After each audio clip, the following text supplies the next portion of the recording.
Pak Guru ingkang kinurmatan saha kanca-kanca sedaya ingkang kula tresnani. Langkung rumiyin sumangga kita aturaken puji lan syukur dhumateng Gusti ingkang Maha Agung.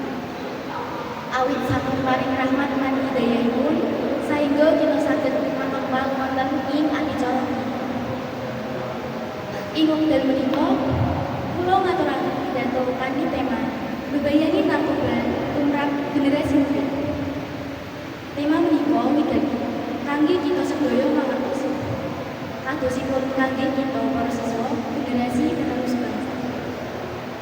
Para rawuh ingkang kula hormati, narkoba inggih punika cekakan saking narkotika, psikotropika, lan zat adiktif sanesipun. Narkoba menika zat ingkang bebayani, awit saged mengaruhi pikiran, raos, lan tumindak manungsa.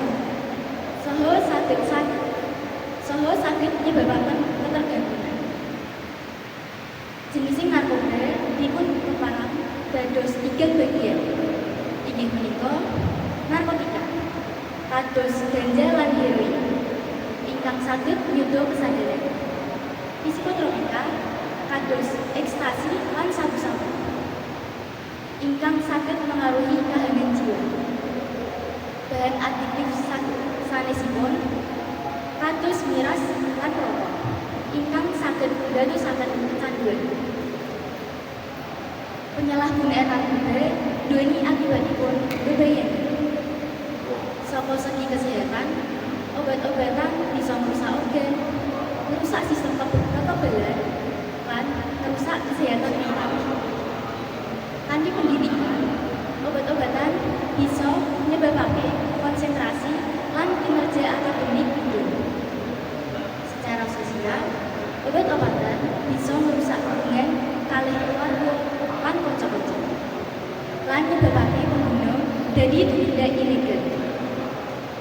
Mila saking punika, kita sedaya minangka generasi prayogi ngedohi narkoba, milih pergaulan ingkang sae, saha ngisi wekdal kanthi kegiatan ingkang migunani. Kita ugi kedah wani ngendika boten dhumateng ajakan ingkang boten sae.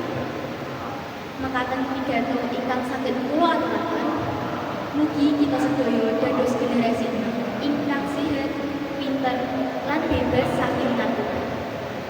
Matur nuwun sanget dhumateng sedaya ingkang